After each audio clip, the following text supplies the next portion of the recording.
Damos la bienvenida al licenciado Fernando Villavicencio, presidente de la Comisión de Fiscalización en la Asamblea Nacional. Vamos a pedirle también que se refiera a los Pandora Papers, esta gran investigación periodística que empezó a publicarse el día de ayer, pero vamos a iniciar este diálogo, licenciado Villavicencio, para no diluirnos en ese enorme tema de los Pandora Papers con lo que viene haciendo la Comisión de Fiscalización. Y estas comparecencias que se dieron, unas sí, otras no, a la que no asistieron varios de los investigados en la Asamblea Nacional. Le damos la bienvenida. Esta oportunidad. Bueno, lo primero es que hay que, para estar en la Comisión de Fiscalización ahora, al menos investigando estos temas, hay que tener un hígado potente y bañarse de una infinita paciencia para soportar primero las ausencias de exfuncionarios, altos exfuncionarios que prefieren escapar a dar conferencias entre comillas magistrales en el paraíso del capital. Me refiero al expresidente Lenín Moreno. Otros que se asustan y no salen de su celda luego de haber dicho que quieren dar la cara y que son inocentes, y otros, peor, que no se acuerdan de nada. Me refiero al ministro Albornoz. Parece que el señor se bañaba muy temprano, se peinaba, se ponía el mejor terno, iba al ministerio y no sabía qué hacer. Es como que yo le preguntara al director técnico de la selección del Ecuador que cuál fue el comportamiento, qué pasó con ese jugador, y dice, no sé, yo soy el director técnico, no puedo decirle lo que pase con tal jugador. O sea, créame que el cinismo duele. ¿Qué se puede decir sobre el expresidente de Ecuador, Lenín Moreno, y Jorge Glass, que estuvieron también invitados a la comisión en la semana que terminó?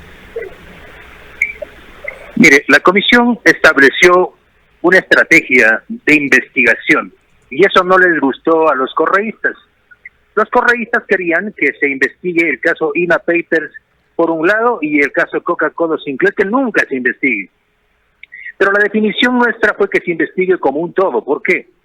Porque la plata que llegó a la mesa de Lenín Moreno, la plata que llegó a su departamento en Ginebra, convertido en inmuebles de antigüedad que fueron comprados y que llegó el 2016 a la residencia en Ginebra, y la plata que sirvió para comprar un lujoso apartamento en el Mediterráneo español en Alicante, surge justamente de la compañía china Sinohydro, que pagó comisiones al menos del 1% al señor Conto Patiño Martínez, dueño de la empresa offshore Recorsa en el paraíso fiscal de Panamá.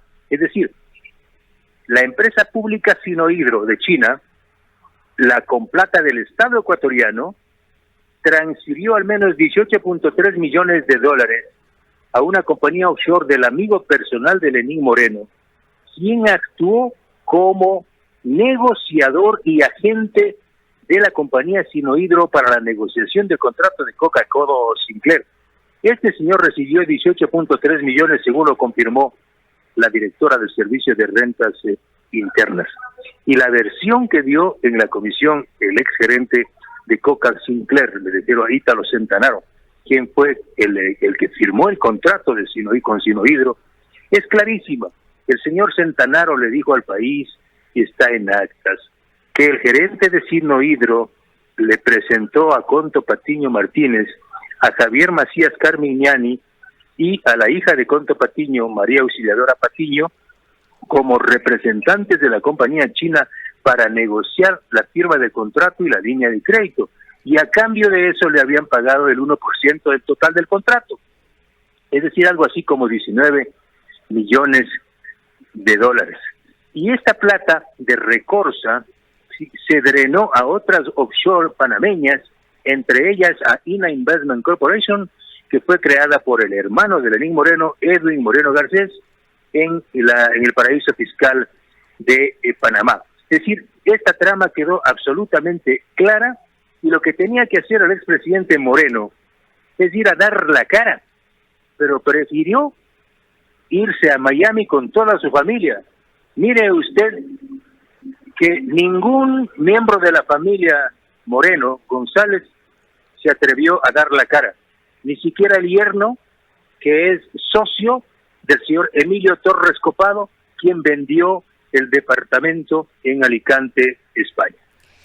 Asambleísta, muy buenos días. Otro tema en este mismo contexto que además debe preocuparle a los ecuatorianos y a las ecuatorianas es que ya en el 2014 hubo un informe que daba cuenta, un informe de la fiscalización de la obra que daba cuenta de todas las fallas que esta obra tenía. Sin embargo, pese a que las autoridades conocían de estas condiciones en las que se encontraba la obra, se procedió prácticamente sin prestarle ninguna atención. Y si no me equivoco, 2 años después, esta obra fue inaugurada y entregada al país con bombos y platillos. El país debió esperar más de una década para que por primera vez esta comisión de fiscalización acceda a información que estuvo oculta por parte de las autoridades públicas. Por primera vez, esta comisión recibió documentos realmente espectaculares de lo que pasó entre los años 2012 y 2014. Estos documentos y las versiones del gerente de Coca-Cola Sinclair, el ingeniero Marcelo Reynoso, son lapidarias para el caso.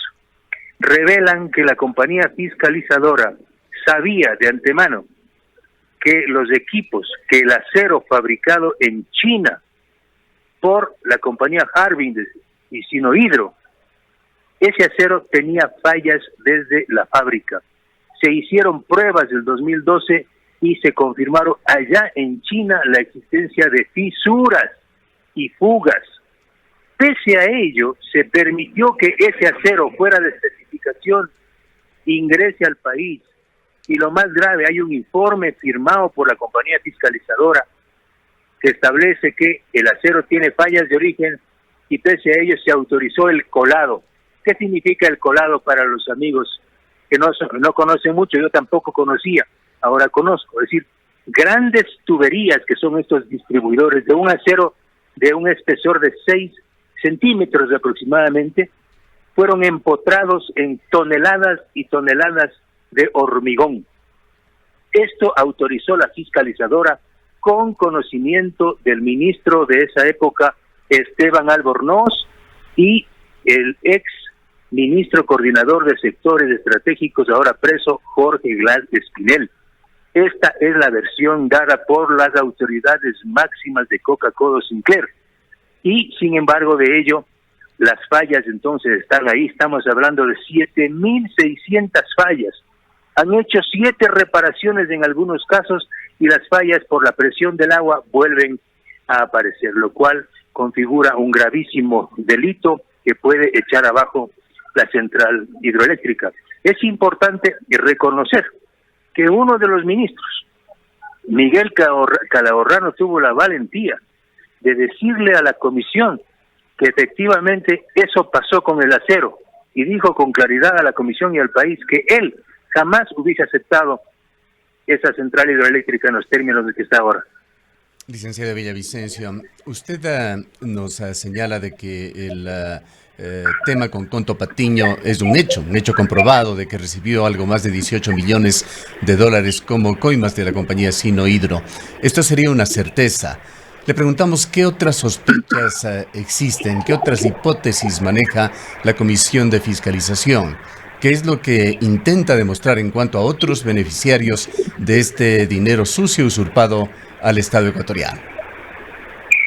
De acuerdo con la versión de la directora del Servicio de Rentas Internas, Marisol Andrade, además nos dejó los informes, no solo se trataría de 18.3 millones, ella tiene un informe que da cuenta de 54 millones de dólares de recursos económicos que salieron de Sinohydro a través de esta figura de consultorías o asesorías y que no tienen respaldo en contratos, solo aparecen facturas, pero no hay los informes de las obras y de las consultorías realizadas. Este es más o menos el formato de los típicos sobornos y coimas que pagan las compañías. De esos 54 millones se ha confirmado que 18.3 llegaron a la cuenta del señor Conto Patiño en Recorsa Panamá y luego también a Recorsa Ecuador. Por eso hay una factura de $3,000 de pago de una vajilla que retira la señora Rocío de Moreno, la ex primera dama, retira del almacén su casa, una vajilla de $3,000 que fue pagada con recursos de Recorsa Ecuador. Es decir, por eso queda claro que la plata de la central hidroeléctrica Coca-Cola Sinclair acabó en la mesa del expresidente Moreno. Entonces, aquí lo que hace falta determinar es que posiblemente existan nuevos montos de dinero y mucho más altos que salieron de Sinohidro y para pagar comisiones a lobistas. Por eso es importante la participación de la señora Fiscal General del Estado, que entiendo irá el día de mañana a la comisión, y con eso se cierran ya las comparecencias. La señora fiscal, ella ha dicho públicamente que las comisiones en Sinohidro, en Coca-Cola, llegarían al 4% del contrato. Es decir, estamos hablando de aproximadamente unos 80 millones de dólares. Con esa versión de la señora fiscal, que lleva adelante una indagación previa por el caso llamado INA Papers, se cierra la investigación y pasaremos a elevar el informe al pleno de la comisión.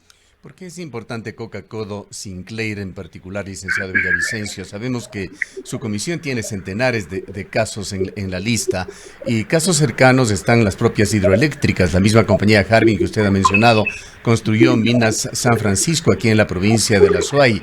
Sopladora fue construida por el consorcio Fopeca-Geshuaba.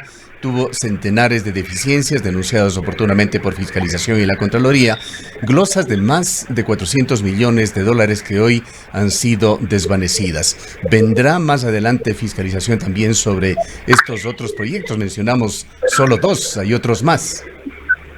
Sí, mire, buenas noticias, pero de malos temas.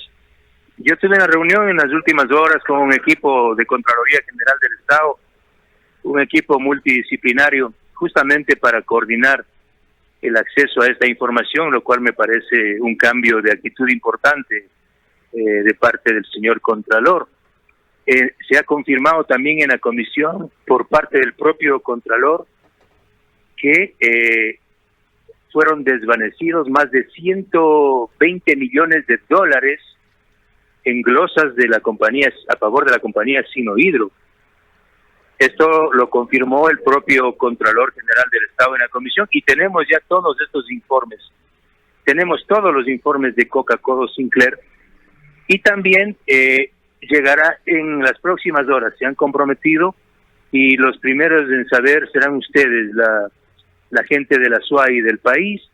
Se han comprometido en entregarnos todos los informes y los procesos de desvanecimiento de las glosas del proyecto Sopladora y también de Minas San Francisco. Así que yo espero que en las próximas horas se haga la entrega de estos documentos para ingresar a la comisión y sin duda compartir con los medios de comunicación. Esto es muy importante porque algunos sectores cuestionan que el presidente de la comisión esté entregando información a los medios. Pues déjenme decirles que en este país y en cualquier parte del mundo, como ahora Pandora Papers, sin periodismo de investigación, sin periodismo es imposible transparentar y luchar contra la corrupción. Y esto es lo que ha venido sucediendo históricamente, licenciado Villavicencio. Hidropaute, una empresa por los aspectos malos, lamentablemente basada aquí en la provincia de La Suay, ha sido una especie de empresa blindada a la prensa. Tantas informaciones preocupantes se han dado, se ha querido investigar, pero jamás hemos podido obtener una declaración de un director de Seleco, de Hidropaute. ¿Habrá ahora el espacio para una adecuada fiscalización a esta empresa que se convirtió en una especie de guarida para decenas de ilícitos? Sí, mire, yo quiero saludar también ese cambio de actitud de las autoridades del sector eléctrico. Todas las autoridades han facilitado la información, asistieron todos los requeridos, desde el gerente general de Selec hasta los representantes jurídicos, asistieron a la comisión y han facilitado toda la información posible. Y lo propio se han comprometido en el caso de los proyectos Sopladora, que ya son ahora obras, ya no son proyectos, Minas San Francisco, y todos los proyectos, no solo hidroeléctricos, también termoeléctricos. La decisión de estas autoridades y en eso quiero basarme, porque eso también me ha dicho el presidente Lasso, es impedir que nada quede oculto. En el caso de Coca-Cola Sinclair, la decisión del gobierno, anticipada a través del gerente de CLGP, es no recibir la central hidroeléctrica mientras no se garantice una vida útil de 50 años y se reparen todas las fallas, lo cual me parece moral y ética y legalmente saludable. Ahora, licenciado Villavicencio, usted dice que se ha anunciado por parte del presidente de la República que todo debe transparentarse. Eso ahora incluirá también toda esta información que ha circulado a través de esta organización internacional de periodistas, los Pandora Papers, en los que estaría vinculado. Se ha hecho público el nombre de uno de los mandatarios de Latinoamérica involucrado en esto, y es nuestro presidente, el señor Guillermo Lasso. Sí, mire, yo creo que primero hay que leer bien la investigación del Consorcio Internacional de Periodistas. Y no se trata de querer favorecer o tapar nada, pero la propia investigación del ICIC establece que el presidente Guillermo Lasso se deshizo de su participación en estas compañías offshore en 10, antes de ser candidato a la presidencia de la República, y de que entre en vigencia los cambios normativos en el Ecuador que prohíben a un funcionario público tener empresas o cuentas offshore. Es decir, en el plano legal, aquí no habría nada que hacer, porque solamente la ley prohíbe que funcionarios públicos tengan bienes en paraísos fiscales. Segundo, no está mal tener empresas o bienes en paraísos fiscales en países considerados territorios offshore. Lo ilícito y lo perjudicial es tener empresas de papel, ¿sí? Empresas de papel que sirven para sacar cuentas bancarias y transferir dineros sucios, dineros de coimas y sobornos, y también ocultar bienes, como el caso del ex fiscal Galo Chiriboga, que ocultó la mansión que le quitó a los alemanes en la empresa Madrigal Finance Corp de Panamá. Es decir, uno tiene que transparentar eso, y claro, hay sectores que levantan la araca, ¿no?, acá en el país. Yo quiero decir respecto a esta investigación que estoy listo, voy a darles 48 horas de plazo a los legisladores, porque todos los legisladores tienen la misma facultad de Fernando Villavicencio. Todos y todas las comisiones pueden investigar y fiscalizar. Eso dice la ley orgánica de la Función Legislativa. Así es que no tienen ninguna excusa a los legisladores, incluso los glosados, ¿sí?, para que presenten una denuncia. La Comisión de Fiscalización encantada abrirá esta investigación, ¿sí? Y si los legisladores, los 136, cualquiera de ellos, no presenta una denuncia en las próximas 48 horas, yo lo haré, sin ningún problema. Licenciado Villavicencio, con 12 millones de papeles, sin duda que habrá mucho allí que revisar y que darán diversas lecturas. Aquí lo más delicado y que podría ir en contra de todos los involucrados, incluyendo el presidente Lasso, es las intenciones que habrían tenido para estas offshores y estos dineros fuera del país, que podrían ser descalificadoras. Si es que los dineros offshore están, o estas cuentas offshore están allí, con un intento de perjudicar al fisco, de saltar controles, de evadir impuestos, dejan asimismo importantísimas lecturas con respecto a un político, a un mandatario. Pero esto, como usted señala, habrá que verse. Lo que no dudamos es que el periodismo de investigación, en la forma en que usted y algunas otras personas cercanas como Cristian Zurita han venido haciendo, tendrá que actuar como lo ha hecho siempre, hacerlo con justicia, con independencia, tratando de llegar a la verdad, en un marco de responsabilidad sin duda, pero sin miramientos de a quién puede estar beneficiando o perjudicando estos temas. Sin duda, por eso le digo, pero realmente me molesta que todos los legisladores, o sea, usted debe haber visto en redes sociales, ¿no?, los legisladores del Correato, ahora sí, esperemos qué hace Villavicencio. Háganlo ustedes, pues ustedes son legisladores, son fiscalizadores, ejerzan su derecho. Sí, no solo estén tapando las glosas. Ese es el punto. Háganlo, todos pueden hacerlo. Yo tengo ahorita 6 casos agendados sobre 6 elefantes blancos. Entonces permítanme un poco peinar a los elefantes blancos que tengo y luego me hago cargo del caso de Pandora Papers, sin ningún problema. Esperaremos conjuntamente con el resto de ecuatorianos estos 3 días a ver qué sucede con los legisladores y cómo asume la Comisión de Fiscalización. Cuéntenos ya al cierre de este diálogo, licenciado Villavicencio, sobre otros casos emblemáticos que tiene en sus manos. ¿Qué cronograma aproximadamente se tiene para tratarlos? Algunos de ellos están relacionados también con esta zona del país. Está en marcha y también eso me faltó comunicarles, que parte de esta reunión con la Contraloría es que nos faciliten todos los expedientes del tranvía de Cuenca, y eso igual en las próximas horas será remitido a la comisión, porque como usted sabe, ya hemos hablado antes, hay un equipo técnico que está trabajando este tema del tranvía. También este sábado último, asistimos con los legisladores de la comisión a una inspección in situ de la ciudad del conocimiento, bueno, de lo que queda de la ciudad del conocimiento, esta versión criolla de Silicon Valley, y realmente sí. La impresión que nos llevamos es devastadora. Si me permite, en un minuto le doy un resumen. Le iba a pedir justamente que profundice un poco, pues es una visita reciente que ustedes hicieron. Sí, mire, lo de Yachay, uno regresa desarmado y demolido de ver cómo un proyecto que fue vendido con bombos y platillos, como una gran proeza, el ejemplo de América al mundo, Silicon Valley, la ciudad del conocimiento, hoy es una zona invadida por campesinos. 300 hectáreas de las 4.400 que conforman este enorme horizonte de ciudad del conocimiento, 300 hectáreas han sido invadidas por personas, algunos de escasos recursos, otros se sospecha. 600 hectáreas están bajo arriendo, pero Yachay no puede cobrar un centavo porque no existen títulos de propiedad de 1 metro cuadrado de Yachay. De las 4.400 hectáreas no existen títulos de propiedad.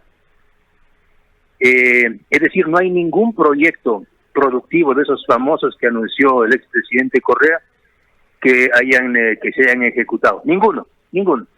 Lo único que hay es, reitero, 300 hectáreas invadidas donde algunos campesinos están produciendo y 600 hectáreas entregadas bajo la figura de arrendamiento a pequeñas empresas del sector que no pagan un centavo porque no hay quien cobre, porque no hay títulos de propiedad.